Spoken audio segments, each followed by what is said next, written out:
بسم اللہ الرحمن الرحیم۔ امیر محفل، میرے ساتھیوں، السلام علیکم۔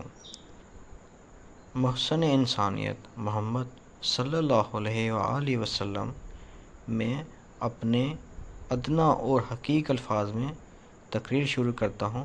سب لوگ درود شریف پڑھ لیں۔ صلی اللہ علیہ وآلہ وسلم۔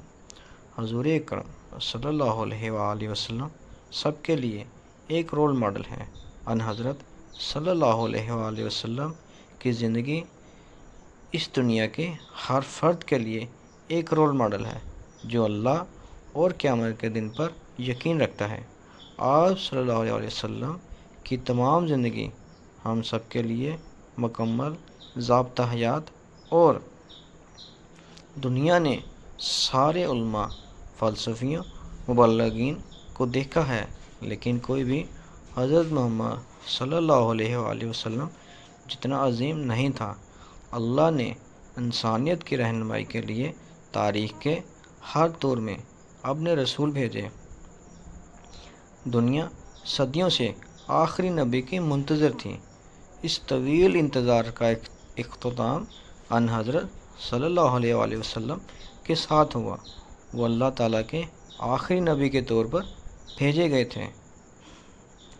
ان کی شریعت کو اللہ کا آخری پیغام سمجھا اور پچھلی شریعت کو ختم کر دیا گیا تھا۔ ان کی رہنمائی اس دنیا کے خاتمے تک سب کے لیے کافی قرار دے دی گئی تھی۔ رسول اللہ صلی اللہ علیہ وآلہ وسلم نے فرمایا، اگر موسیٰ علیہ السلام زندہ ہوتے تو ان کے پاس میرے پیچھے چلنے کے سوا کوئی چارہ نہ تھا۔ حضرت محمد صلی اللہ علیہ وآلہ وسلم ماہ ربیع الاول میں پیدا ہوئے اور ماہ ربیع الاول کے مہینے میں ہی دنیا سے اوجھل ہو گئے۔ وہ ساری انسانیت کے لیے رحمت کے مجسم ہیں۔ تمام انبیاء نے انسانوں کی رہنمائی کی، لیکن محمد صلی اللہ علیہ وآلہ وسلم نے لوگوں کی زندگیوں میں ایک انقلاب لائے۔ یہ انقلاب بنی نوع انسان کی تاریخ میں مثال کے طور پر کم ہے۔ پیغمبر صلی اللہ علیہ وآلہ وسلم سے ہماری محبت میں نہ صرف ان کے لیے عقیدت اور جذبہ شامل ہے، بلکہ ان کے اعمال پر عمل کرنا بھی شامل ہے۔ ہمارے پاس ان کی تعلیمات پر عمل کرنے کے سوا اور کوئی چارہ نہیں بچا ہے۔ قرآن اور سنت ہمارے دین کی اساس ہیں۔ نبی اکرم صلی اللہ علیہ وسلم کا مقدس طرز زندگی ہماری انفرادی اور اجتماعی زندگی میں ہماری رہنمائی کرتا ہے۔ انہوں نے زور دے کر کہا کہ مسلمانوں کو دوسروں کے ساتھ اچھا سلوک کرنا چاہیے۔ حضرت ابو ہریرہ رضی اللہ عنہ بیان کرتے ہیں، حج وداع کے موقع پر آپ صلی اللہ علیہ وسلم نے فرمایا،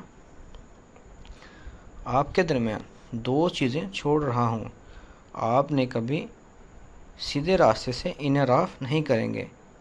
یہ قرآن مجید اور میری سنت ہے۔ یہ دونوں چیزیں الگ نہیں ہوں گی۔ اگر ہم قرآن و سنت پر عمل کریں گے تو سیدھے راستے سے ہٹ نہیں سکتے۔ ساتھیوں، جب ان حضرت صلی اللہ علیہ وآلہ وسلم نے بنی نوع انسان کی بہتری کے لیے اپنا مشن شروع کیا تو لوگ ان کے تلخ دشمن بن گئے۔ آپ صلی اللہ علیہ وآلہ وسلم کو اور آپ صلی اللہ علیہ وآلہ وسلم کے اصحاب کو شدید انہوں نے اذیت دی۔ آپ صلی اللہ علیہ وآلہ وسلم نے تمام مشکلات کو انسانیت سے برداشت کیا اور اپنی جد و جہد جاری رکھی۔ آخر کار آپ صلی اللہ علیہ وآلہ وسلم کامیاب ہو گئے۔ مسلمانوں نے بڑی فوج پر غلبہ حاصل کیا اور پورے عرب کو فتح کر لیا۔ ہمیں ان منفی قوتوں کو شکست دینے کے لیے قرآن و سنت پر عمل کرنا ہے۔ قرآن مجید میں اسلام کی بنیاد ہے اور سنت نے اس عمارت کو ایک شکل دی ہے۔ مختصر یہ کہ امت مسلمہ کے لیے قرآن و سنت پر عمل کرنا اور آقا صلی اللہ علیہ وآلہ وسلم کی تعلیمات پر زندگی گزار کر اسلام کا کھویا ہوا مقام دوبارہ حاصل کرنا ہے۔ السلام علیکم۔